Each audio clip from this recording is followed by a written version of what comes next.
Well, thank you very much, and thanks for including me in part of your strategic planning. It was funny, first coming out here, I took Waze, and you never know really what they're going to do. And I'm in Denver, I'm in Stapleton, and so, we're actually just straight south of kind of where I am, but then it took me all of these different side roads, and I got about 3/4 of the way here, and I was like, okay, I don't know where the hell I am. But beautiful, beautiful out here. And I want to also give a huge kudos to Adams County and especially Gabe. We had our annual summit at your county facility. Holy cow, that is one of the nicest places that we've ever had a meeting, and great service from Adams County. So we've been telling everyone, man, Adams County rocks. Not that we didn't know that already, but I just wanted you guys to know. So I'm going to talk about what we're seeing as trends, and it's funny, I'm really not going to get to your total numbers until like the last 3 slides. So you might be thinking to yourself, come on, but I want to kind of lay out the picture for what we're seeing in the state and where does Adams County fit into it. And interestingly, you're a huge piece of what we're seeing in terms of changes in Colorado and in the Front Range, and especially in the Denver metro area. These are some of the biggest pieces that we're keeping an eye on in the state. And I think it's important to kind of think about this in terms of Adams County. One of the big pieces is this disparate growth. You wouldn't think that because a lot of the growth is happening here. But we are seeing disparate growth within the state and kind of wondering maybe where does Adams County fit into that in terms of maybe leveraging some of the best practices, strategic planning that you've done well, and how can we leverage that in the rest of the state? Looking at migration, love them and hate them, but it sounds like maybe we've got a lot of out-of-staters here. And who is a non-native Coloradoan? Yeah, look at that, lots of us, right? Not me, but lots of you all. Love them and hate them, right? They're great because they come in and fill jobs. We take advantage and leverage their skills and resources, but they end up driving on our highways, living in our housing units. But the question is, we need some migration, and how do we continue to attract and retain the best and the brightest? And more importantly, where do we put them? Aging, although Adams County is the 3rd youngest average age within the state. What does aging play into your future and play into even your budget and thinking about finances and thinking about long range, what goes on and how it's impacting the economy? Changes potentially to some industries, retail, manufacturing, and construction that I'll talk a little bit about, and where is Adams County leveraged or maybe over leveraged in any of these industries that we might be seeing some significant changes.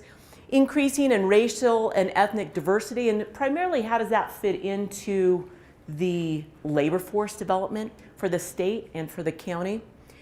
And then looking at population growth, but at a slowing rate. Oh, wow, very sensitive. So in order to understand Adams County, we kind of need to understand the United States and Colorado and where do we fit into the big picture. Big picture, the US is at about 323 million, increased by about 2.3 million people a year, and a growth rate, annual average growth rate about 0.7%. Slowest growth rate that the United States has experienced since the Great Depression in the 1930s. You wouldn't really know that living in Adams County or working in Adams County, would you? Or even in Colorado, because things seem to be moving pretty quickly here. Colorado's at about 5.6 million people. 9th fastest in percentage change, 1.4% annual average growth rate. Quick math, even though it's Friday, twice as fast as the US as a whole. And so we know that we are growing faster than the US. But 9th, last year it was 7th, year before that it was 2nd. So we are slowing down in terms of that growth rate and relative to other states as well. 8th in terms of total growth, increasing by 77,000 between 16 and 17. The year before that, it was 90,000. The year before that, it was 98,000. So not only in percentage growth, but also in absolute terms, we've started to see this slowing. Does anybody believe me? Anybody? No one. Because we're still feeling those impacts. And it's really this allocation of resources, allocation of transportation, housing, jobs, and how do those all interact, and how do we feel good about it? How do we feel good traveling around the metro area, especially with all of this growth? But since 2010, we've increased by about 578,000, but it ranges county by county. This last year, in between 15 and 16, no, actually 16 and 17, we only have draft numbers and we're not really allowed to release them, but I can tell you within the state we've had some counties increase by about 12,000 and other counties still declining at about 400. So where are we in terms of total change within the state? All of the red, orange, yellow counties are counties that have increased in population. All of the shades of blue are counties that have declined in population. So again, we're one of the fastest growing states in the US, one of the better economies in the US, yet we've got about a third of the counties losing population. And so this is what I mean in terms of disparate growth. We've had that 578,000 increase in population, 95% of it along the Front Range. First time that we've seen so much growth along the Front Range, 95%, where our annual average historically is closer to 83%. So what is causing this disparate growth? Is it access? Is it the types of industries that are growing? What is it that's happening that's creating all of this growth only along the Front Range? And is there something that Adams can do to think about this and in terms of leveraging it and looking at, especially since you guys are right in the midst of so many transportation corridors within the state, what can we do to make the state maybe a better place? When we look at total population change, there's two components: births and deaths, which creates this thing called natural increase, and that's that blue component on the total change chart. The other piece is net migration, and if we look over time, let's see, is there maybe this one? Yeah. If we look over time, this is the 100,000 mark. In the 1970s, there was 1 year that we increased by over 100,000 people. In the 1990s, there were 7 years that we increased by over 100,000 people. Since 2001, we barely got up there at that 98,000 mark. But who would believe that? What do you hear in the newspapers? Unprecedented growth, right? And I'm like, huh? What are you guys looking at? We've had that before. We've had a lot of growth. We've had faster growth rates. And this is kind of where we are right now. The natural increase is the births minus the deaths. And we think that we actually may have peaked in that natural increase in 2007. You might be thinking, why would we have peaked? Well, what did we started to see? A slowing in birth rates and an increase in deaths. Not because there's a weird plague. It's just we've got a larger share of our population in ages that tend to die. And so both pieces working together will put downward pressure on natural increase. So out through our forecast horizon 2050, we do not reach natural increase levels again of that 40,000 mark. So it's kind of interesting. Net migration, you can kind of see it definitely has these peaks and troughs following often a business cycle. When we look within Adams County, just between 2010 and 2016, we've seen an increase in the total population of about 53,000, let's call it 54. Our draft estimates for 2017 put you at over the 500,000 mark at 503. Annual average growth rate between 2010 and 2016 of 1.9%. Within the county, we can see the different components that are growing at different growth rates. Sometimes they show up really fast, but it's just a smaller number in terms of your base.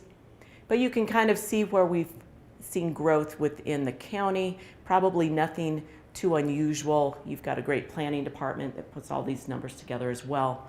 nothing pretty unusual within this change. When we look at your components of change, though, where are you? So again, the blue component is the net migration. The red, well, so this is opposite. It should have been the other way around. Natural increase is the red component. Net migration here is the blue. You might be wondering, well, what happened that you had this big out? Does anybody remember what happened? Broomfield. So when Broomfield became a county, it took part of your population. So that's why we see this net out. So it really wasn't a net out in the sense nobody left. They just got brought in by another county. We can then also look at the natural increase components and see over time. And right now you guys are about 50-50. 50% of your total population change from net migration, 50% from natural increase.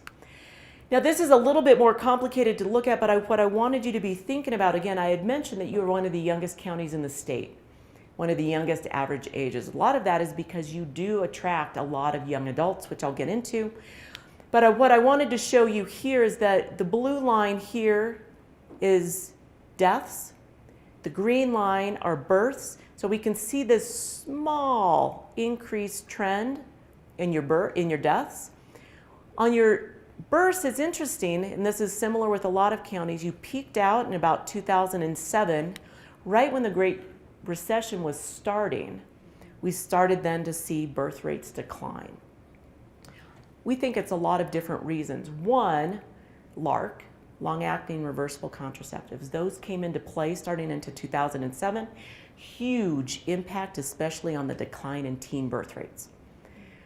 Second piece, recession. People are thinking, God, I just can't afford a kid.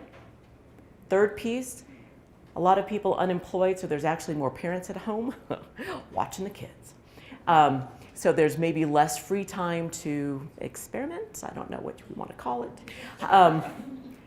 But all of those things have created pretty flat bursts along the spectrum. And so we can see for Adams County as a whole, we've started to see that, pretty just flat right now. What we're forecasting is, though, that we'll start to see increases out into the future. This black line is net migration, and so that net migration really goes all over the place for the county, which makes it really hard to plan. But it kind of fits when you put in a new development. It's very chunky, that migration, and so you get a little bit different change in that migration component. What does net migration look like for the state? Well, when we attract people to the state, who do we attract? We attract youngins. This is age along the horizontal axis, so we've got these young adults, 22 to 37. I call our bread and butter. Red line is at 65. So we've got a little bit of positive net migration over the age of 65, but it's really targeted at that under 65 population and really that 22 to 37, which is not unusual. That is when most people move. If you think about yourself, when you're in those age groups, that's when people move around. If you have kids, or if you remember yourself, that's when people move. So that is typical for a lot of states. What does Adams County look like? Yes, very much so, and even more young. So very, very targeted at that young adult, but still a little movement around, over the age of 40 and pretty flat to zeros right around that 65 plus. Once you get older, typically even after the age of 55, people stop moving. People over the age of 65 have the lowest mobility rate of any age group. They stay in their housing units. And that's something to be thinking about, because if we're aging, which I'll get into, and if people don't move as much when they're aging, what do we get? We get stickiness in the housing market. So we see fewer people coming in and out because of that stickiness.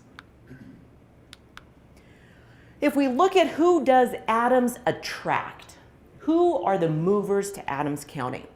These are the first where it says in, these are the donor counties who donate folks to moving in here. So obviously here we see some Denver metro counties. We've got Denver, Jefferson, Arapahoe, Boulder, Weld, Broomfield, and then Asia. I know, you're like, that is not a county. But when we're looking at those net migration numbers, that's where it's coming in from, Asia and then Central America. And then we've got Larimer and El Paso. On the outside, this is who you lose people to Jefferson, Arapahoe, Denver, Weld, Broomfield, Boulder, El Paso, Douglas, Laramie. So we can see that all you're doing is really trading people back and forth between all of the different kind of front range Denver metro counties. In net terms, where you're getting most folks from are Denver and Boulder and Jefferson. Then LA, sorry, you're getting the Californians. And then we've got Louisiana, Arapahoe County, some Texas counties, and then Larimer and Routt. So just to give an idea, because I think it's really important to think about who are you attractive to? Who is thinking about moving into your county? But more importantly, why do people move into the county? Why do people move here? Job growth, typically. Typically, people need jobs, and so they're moving to be attracted to jobs. And so what we're seeing across the state, the blue bars is job growth, the red line is net migration. As we have stronger job growth, we have more net migration. As we have slower job growth, we tend to have less migration, and we can see that over time. And then this is our forecast out into the future, and a couple of things you might notice is we're forecasting slower job growth for the state. Not because we think that we're going to be less cool, it's just that we're starting to see things slow down for the U.S. as a whole.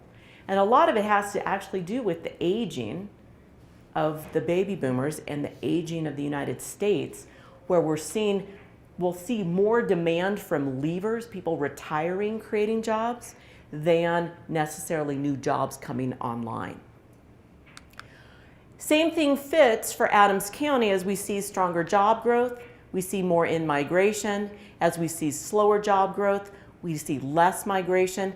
But because you are in a metro area, you don't have to live and work here. There's a lot of commuting back and forth between counties and places, so you don't have to live in Adams County to working in Adams County. And likewise, if your job is in Adams County, you don't have to live here either. Where are you in terms of jobs? Well, guess what? And you knew this probably. You guys are the darlings of the state. You had basically the least loss during the recession and the fastest growth since the recession. You are at 126% of pre-recession peak employment. So before the Great Recession, you're at 126%. The state as a whole is only at 110%, so 10% above. Fastest growing job growth county in the state. So you've done really well on that direction.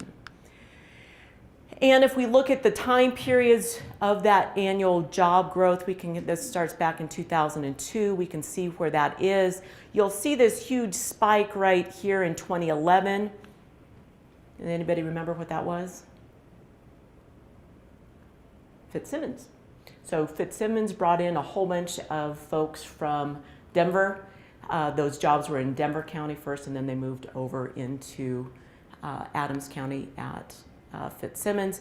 But then you can also see, even with this recession, how you guys were doing pretty well over that time period. But recently slowing down also in the job growth, that we've also seen this slow down within the state. Where are your bread and butter jobs? The first column over here on the right, on the left-hand side is your total employment. And in this total estimated employment number, we look at both wage and salary jobs as well as proprietor jobs. So people that may not show up in those unemployment records. And we can see really, and you might freak out first, where it says government is your #1 job area. And that is because of the UC system and because of Fitzsimmons and the jobs related to that, because those are public sector jobs. And so anything in that government component includes federal, state, and local.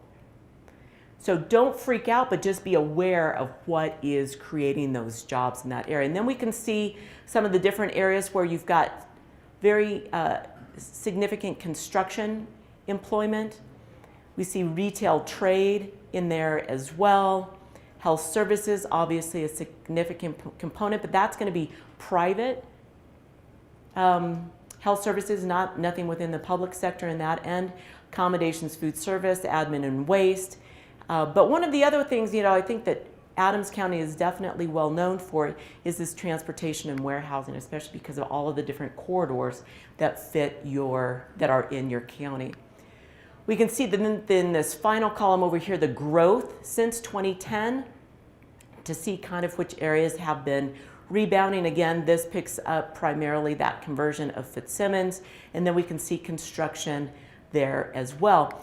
So at first when I was telling you that we need to watch a couple of sectors, you do have a couple of the sectors that we need to keep an eye on. One is the retail trade. Now, because you are a primarily metro county, or a lot of your population's in the metro side of the county, we're seeing conversions because of retail trade. We're seeing the Amazon effect, and different places are being impacted differently. Some of these completely rural counties that depend on retail trade for city and county services are really being crunched by that Amazon effect.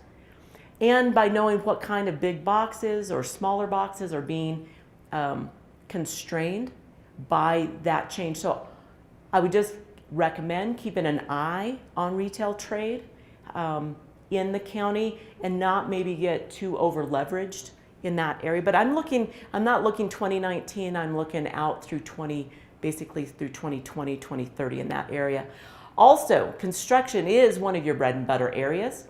One of the biggest things that we're watching with construction is, what are they having a problem with right now? Huh? Labor. Labor is one of their biggest problems. So what's happening to that industry because they can't find enough workers? We're seeing some transitions to where they're looking at becoming less labor intensive. They're doing a lot more prefab construction, so inside warehouse space. And I think there are a couple of firms that have located here in Adams County that are doing those prefab construction modules.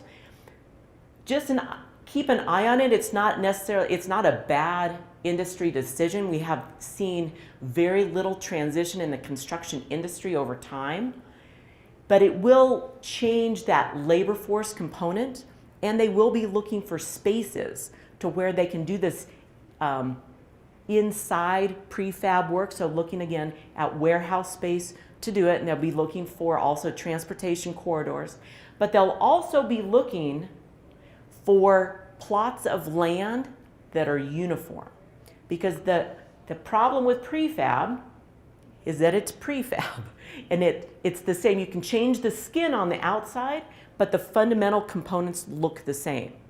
So think about car manufacturing. You know, the cars pretty much look the same, but you can change the paint and the other colors on the outside. So it will impact how counties and municipalities plot their land, need to be fairly uniform to fit the demands for, or the needs for these kind of prefab suppliers. Can I ask, just the government, and you talk about Fitzsimmons, how many employees work out there? What is that impact? Does anybody? So I know with that conversion of just the UC component was about 7,000 jobs that moved over. And you'll see it in some other numbers. These are jobs that pay over $97,000 a year. And then the entire complex over there, you know what the average wage, or average annual salary? $105,000. I was like, damn, I'm in the wrong industry. But it's a significant impact in jobs and in wages. High wage area for sure. I can answer that real quick. 44,600 people. Work on that campus? Work, yes, contributed to that campus, direct jobs. Isn't that amazing? Yeah, that was a coup, getting that facility and redeveloping that area. That was a smart one. And we do not see any decline in healthcare forecasts into the future.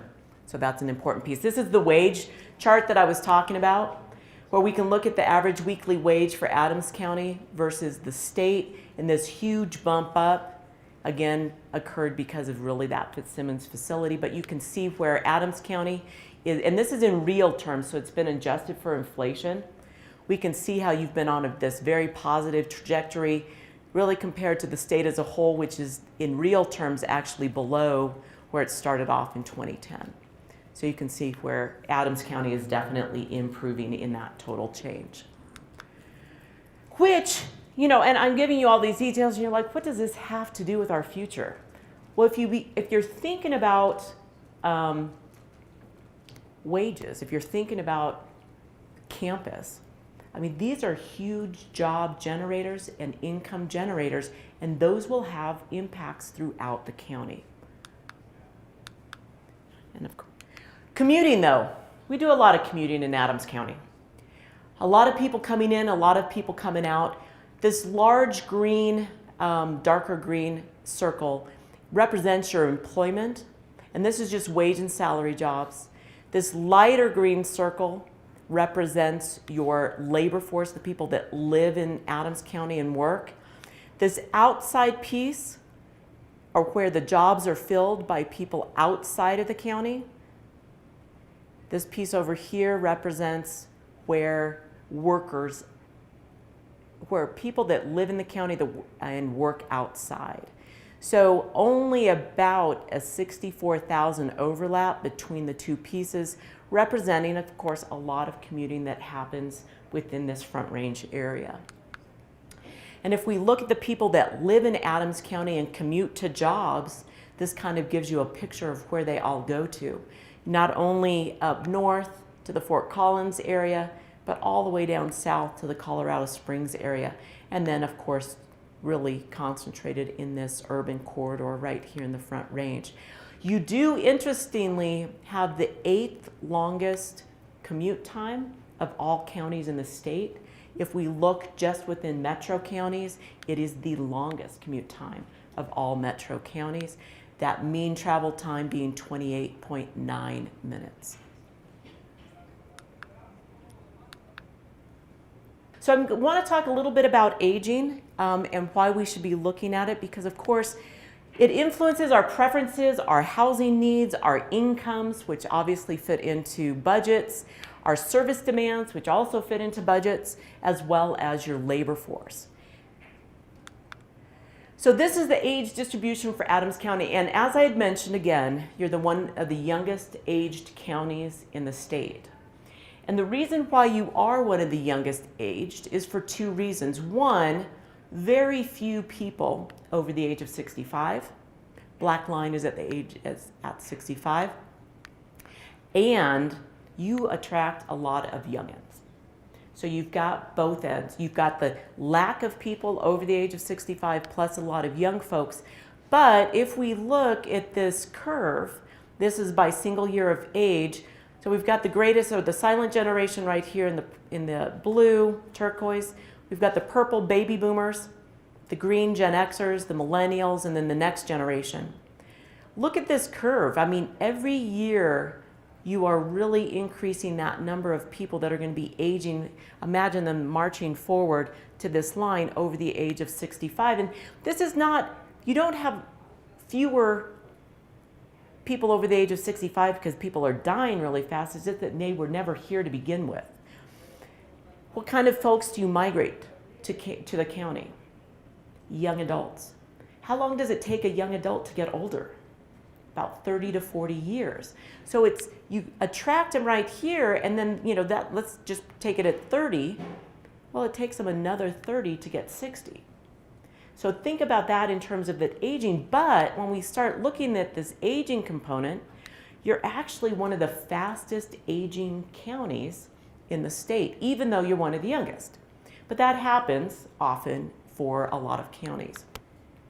If we look at the state is a little bit different, where, again, that aging is happening very fast, but we're pretty uniform across the rest of the age groups, where if we go back to Adams, you can see this steep curve. So the aging impact will be lasting forever. I mean, for the next 30 years, you're going to have this very, very fast aging County. Where once Colorado gets really through kind of these guys getting to, basically until about 2030, where you guys are going to be really looking out until 2050, 2060 in terms of that aging still going on within the county. So we're aging really fast as a state because we're really young. We're one of the youngest states, but the third fastest aging state. A lot of it is because we've got a lot of baby boomers, but that's not the only reason. We're very similar to Adams County, is that we just don't have a lot of older people. And that's just creating this strain. And you might be thinking to yourself, who cares? Well, your county human services care. Your school districts will care. Your transportation corridors will care. Your business community will care. Your labor force will care. Your housing will care. Your transportation will care. All of these things are impacted by aging in the state. We've got about 1.3 million boomers in the state, about a quarter of our population, and just in this 15-year time period between 2015 and 2030, that 65 plus will be increasing from about 720 to about 1.2 million. Primarily just from aging, not because we migrate people here. So this is what Colorado looks like, just to give a picture in terms of that aging component. And we can see, and I really want you to think about it from a public finance point of view. How does this impact your county? Between 1990 and 2010, which is in this kind of orangish color, so the dark orange is 1990, the next lighter orange is 2010. Between those two time periods, this is age along the horizontal axis, where you can see a lot of the color is the age groups that grew. So between 1990 and 2010, we saw some growth in the young adults. We didn't see a lot of growth in kind of the 20 to 30-year-olds, and then we saw a lot of growth in the 45 to 64-year-olds. Tell me something about your 45 to 64-year-olds. They're smart? Okay, there we go. They're smart. They're good looking. They're good looking. All right, let's keep working on that one. Highest earning, highest spending, highest property tax paying, and pretty stable. But really from a public finance component, they are your bread and butter. And what were we growing a lot of between 1990 and 2010? Our bread and butter. They're the highest earning, highest spending, highest property tax paying. Well, between 1990, or between 2010 and 2030, which is in this lighter color blue, where do we see a lot of growth? Well, we see it in those younger adults, those kind of 20 to 30-year-olds, 20 to maybe 40-year-olds. We see a lot of growth here in that 65 plus. Not a lot of growth in the kids, especially under 18, and very little growth in the 45 to 64-year-olds. Think that's going to have an impact on state coffers? Think that's going to have an impact on county coffers? City coffers? Absolutely. The way people spend changes as they age, and you can think about it yourself or your parents or your grandparents. Where do people over the age of 65 spend their dollars? Healthcare? What else? Food service? They eat out. And it's funny, I never believed it until I watched my mom. She must own stock in Panera's every day. Well, I had a salad at Panera's. And I'm like, all right. And I'm like, they know you by name, right? She goes, oh yeah, they know exactly what I order. So healthcare and eating out is where they're spending dollars. And what have we been growing in the state and in the county? Fastest growing areas. Healthcare and accommodations, food service.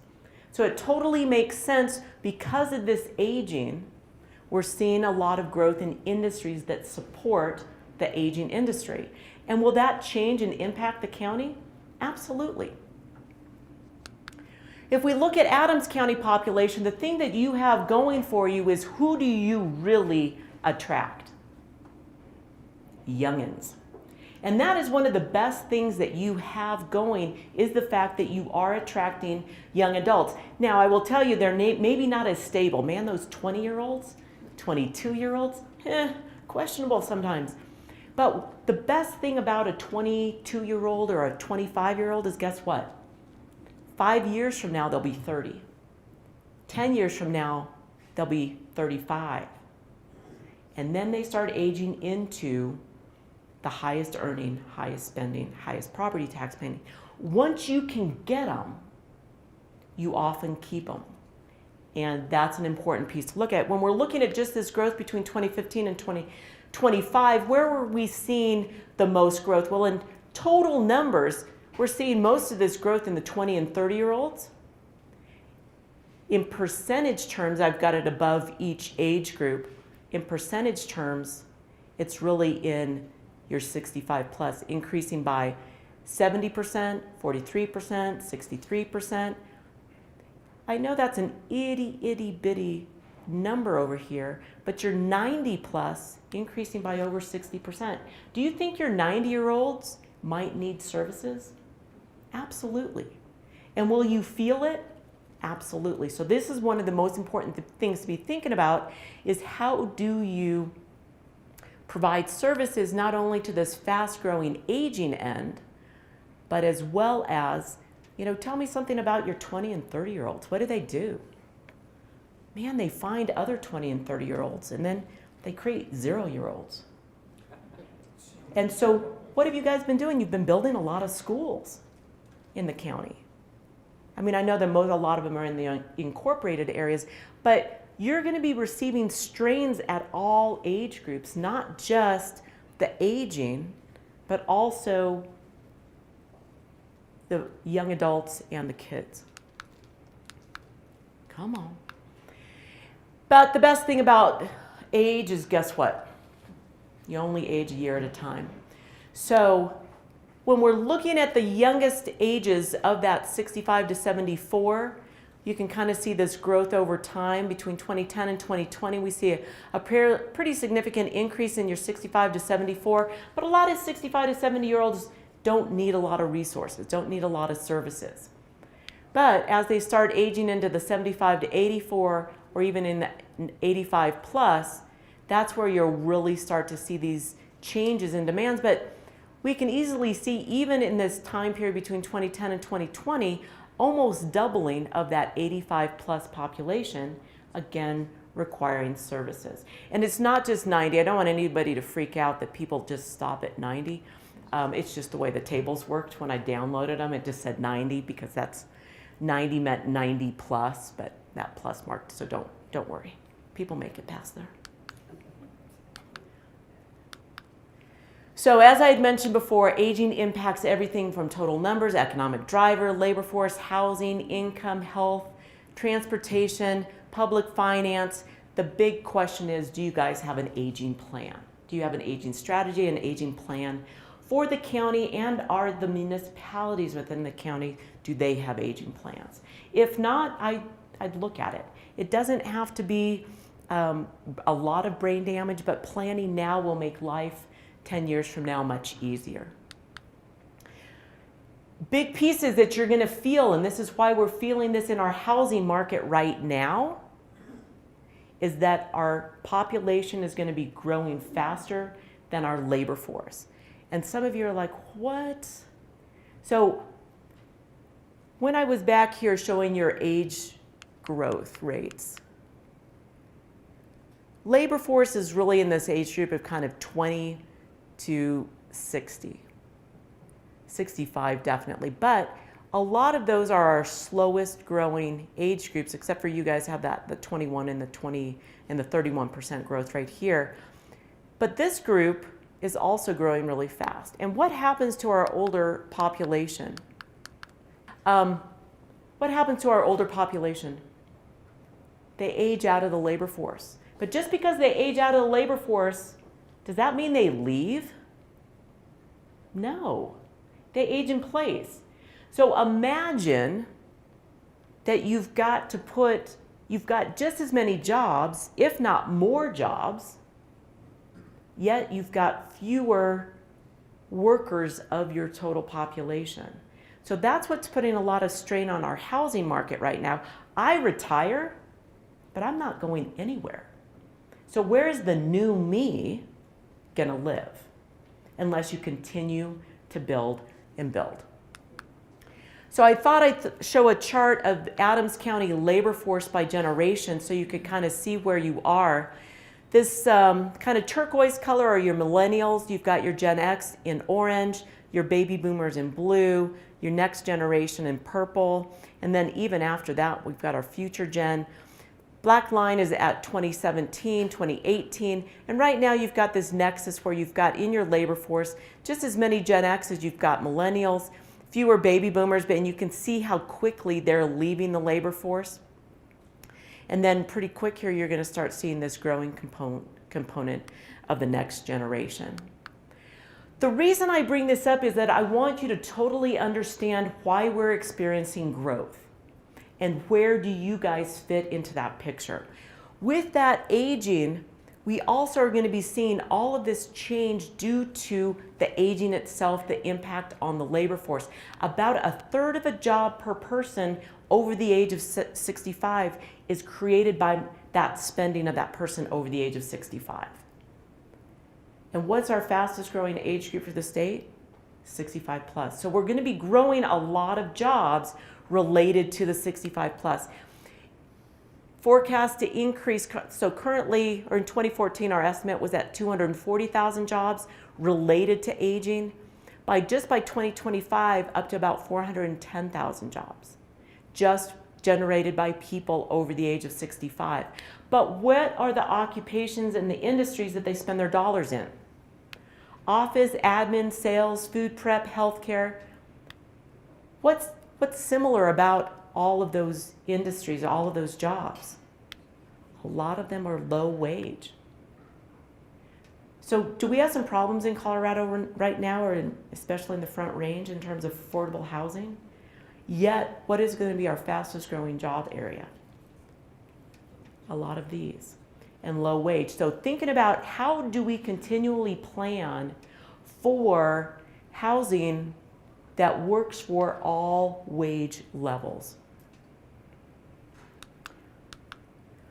And again, this is just to kind of reiterate this, that the top occupations just within personal and healthcare occupations, a lot of times you say that and they're like, oh, they're all doctors. And it's like, no, the largest share of that are personal care aides. Then we've got registered nurses that have a higher income. Then nursing assistants, home health aides, anything in the yellow are jobs that pay below the median weekly wage. We're also becoming more racially and ethnically diverse. We can see that just in the charts, looking at the fact that in 1970, about 85% of our population was white, non-Hispanic, about 15% all other race ethnic groups. By 2010, all other race ethnic groups were up to 30%, forecasting that to be up to about 45% by 2040. And we know that to be true because if we look at our kiddos, they're already in that race ethnic group. They're already very diverse. Our population under 18 is very, very close to that 40 to 45%. And what does that mean? For the state, it means that the fastest growing area of our labor force is actually going to be Hispanic. So you have to think about it in terms of net terms. Those that are leaving are very white, non-Hispanic. Those that are entering are very Hispanic. So in net terms, our total Hispanic share of the population in the working age population will be Hispanic. If we look in Adams County, you are younger and also more diverse than the state as a whole. If we look just in the 2010 census, you're at about 38% Hispanic. By 16, which is an annual average between 12 and 16, 38.9% Hispanic. So definitely more diverse than the state. But what do we know about our educational system right now? Right now, we're still not doing a great job in terms of making sure that everyone is prepared. The disparity in educational achievement by race and ethnicity, we're the second worst state in the US. And that big component is really between Hispanic achievement and white non-Hispanic achievement. I don't know anybody who's listening to NPR on the way in today, but they were talking about how we're increasing graduation rates, but still half the rate for Hispanics compared to white non-Hispanics. And that matters because if we're growing jobs and we're not prepared with our own population, what happens? We have to migrate even more people in. And so where do we put everyone? And we know that we're creating jobs that are more diverse. So what are we forecasting for the future? I know you don't believe me, but we're growing at a slowing rate. So if we're forecasting the population for the state increasing from about 5.6 million currently to about 7.8 million by 2040 and about 8.5 million by 2050. I said slower. This doesn't seem slow, does it? Just between 2015 and 2050, 3 million more people. But this is at a slowing rate. We probably will not see total growth in the state above that 100,000 mark, probably again. At least it's not in our forecast horizon. But that's still, 3 million is still a lot of people. And again, this is kind of reiterates that total population change into our forecast horizon. We don't see increasing over that 100,000 mark, primarily driven because natural increase is slowing down, but also net migration is slowing down because population for the U.S. as a whole is slowing. So if the U.S. is slowing, it's going to slow for the state as well. But the forecast for the state is to increase by 3 million between 2015 and 2050, and guess what? 2.4 million, 2.5 million along the Front Range. Of that 2.5 million, 1.5 million, 1.4 million in the Denver metro area. Up north about 640,000, down south about 440,000. Around the rest of the state, that other 500,000. Just for Adams County, and this is where you tell me I'm wrong or right, we're forecasting a total increase between 2015 and 2050, about 400,000 people. If we look about all of the counties in the Denver metro area, and I included Weld as well because it's right next door, we are forecasting Adams to increase by the most, second to Weld County just to your north. So what do you think? How does that feel? 400,000 additional people, or are you like, yeah, rock on, we're good? Or are you like, well, maybe. Have you thought about it? What are you going to do with 400,000 more people? That ends up being about 175,000 more housing units. Public safety. Corrections. Thoughts, feelings? Of the metro area, the fastest, the most growth. A lot of it has to do with the space that you've got, the transportation corridors that you've got. Weld County is a big influence as well, so imagine, between Adams and Weld, 800,000 more people. Thoughts, feelings, reflections? Yes, no? I should go back to the table? Now, we do work with your planning office. We talk with them, we reflect with them and see what they think is possible. Think about water resources, other resources in there. But just remember, when we do our forecasts, it is job related. We look at the industries that you've got, the industries that the state has, how they're forecast to grow across the United States, and we grow them within Colorado. In the Denver metro area, we're forecasting just between 2015 and 2040, an increase of about 750,000 jobs in this Denver metro area, and about 1.1 million residents.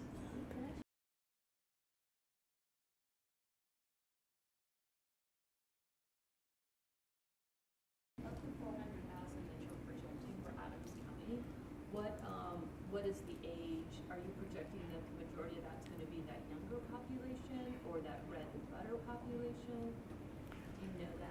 So the question is, what are they going to look like? What is their age distribution? So in absolute numbers, in total numbers, the folks that you migrate in will be at that younger age group. At least that's what it's historically been. If you act like you've been, that's what it'll look like. But in percentage growth, you will actually see the largest percentage growth in your 65 plus. If EIA were to become a full-blown metropolis, would that have an impact on these numbers? So the question is Airtropolis and what happens with that and where does that fit into this picture. So they're kind of already in this picture a little bit. I'll be honest with you, when we forecast the Denver metro area, we forecast it as a whole. We look at all of the jobs and all of the potential areas for people to live. So we look at that job housing mix for the metro area as a whole, and then it's looking at how do we allocate those people. So with that Airtropolis, obviously that would increase that component in Denver, but it would push a lot to Adams County as well. I think it's, I think at some point we'll see it. The question is when. Will it be sooner rather than later? I think at some point in that forecast horizon by 2050 we'll see it. Recently attended a Colorado symposium around sustainability, and a lot of the discussion there was water along the Front Range. You touched on that some. Is there more to that you can add as far as long-term water that is being worked on that you know of? So the question is regarding water and where does kind of water fit into the picture and kind of in this sustainability route. I think that water easily could be one of our biggest constraints, but every year we're learning how to do things differently and better with water. So again, it's this allocation problem where we do have water, but it's not necessarily in all of the right places to where all of the people are. And how are we using it? So, again, I think that the human being is amazing and that we rise to challenges. We are constantly inventing and reinventing and thinking about how to do things better. So I think that even though it is a constraint compared to other places in the United States, I think we still have room. But, the thing is, it's always important to remember that we are competing with other states, always. And, Washington, Oregon, Texas, Utah are all some of our biggest competing states. And so we have to think, how well are we doing compared to what they're doing, and how are we resource allocation between those things? So one of the questions, it might be related to sustainability as well as it is maybe a change in the mindset of the people who are moving into the Denver metro area in total, but Adams County seems more suburban-ish, and those the beige houses, beige tract houses. Do you see any trends in the long term about changing in how housing needs to be offered to the future generations compared to the way they're being offered today? So it's a good question. So how does housing maybe change with the different generations? I think that is also going to be one of the things that we'll see changes with over time. A lot of areas are becoming more densely populated, and when you create kind of dense developments, you get a different style. The part that I find always funny is that a lot of people are saying, oh, millennials are only this. Millennials will never buy, they'll only rent, they don't want cars, and like all of these other things. And I'm like, well, they just happen to be at ages that they rent, that they do move around, that maybe they can't afford a car. And so just remember that millennials, right now they're kind of, 18 to 38, that over time people change. And right now we're starting to see the millennials move into getting married, having kids, and the loft downtown just doesn't work.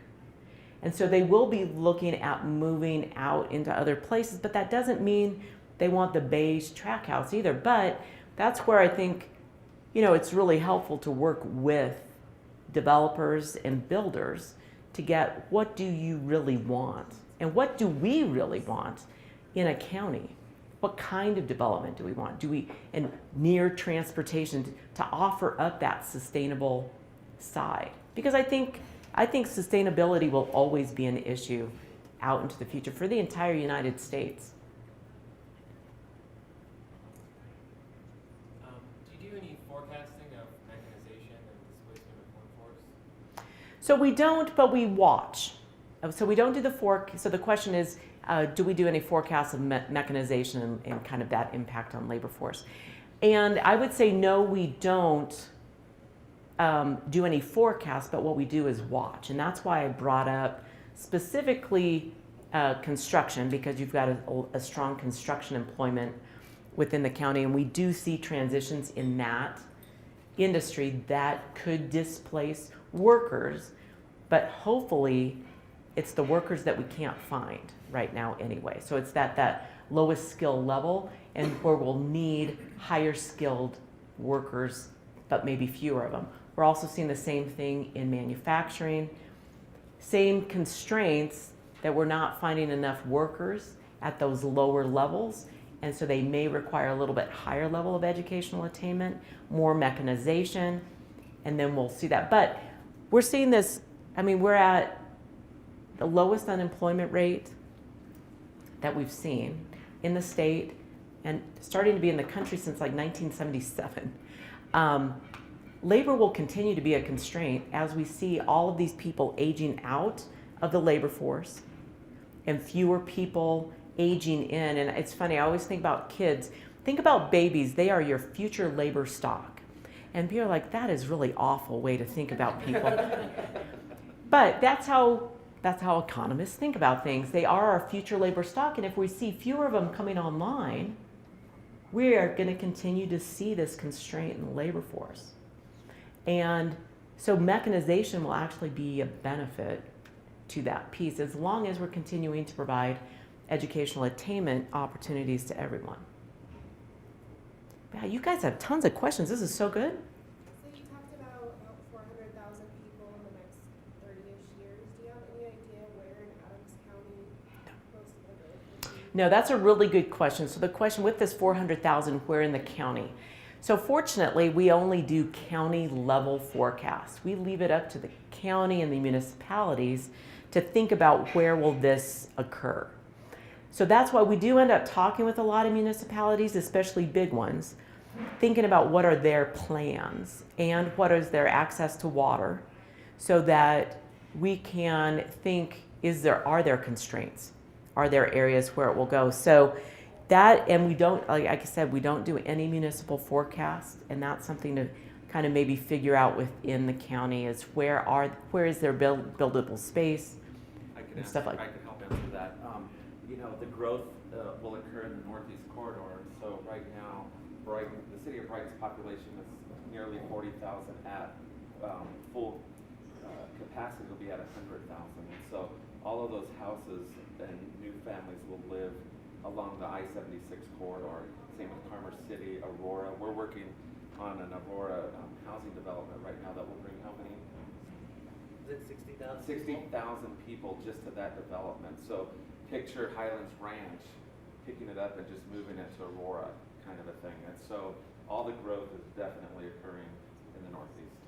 Yeah. And the city of Thornton's it's the highest population, but they'll be close to a little over 250,000 people on that capacity. Yikes. Any other questions? Well, let's give her a round of applause.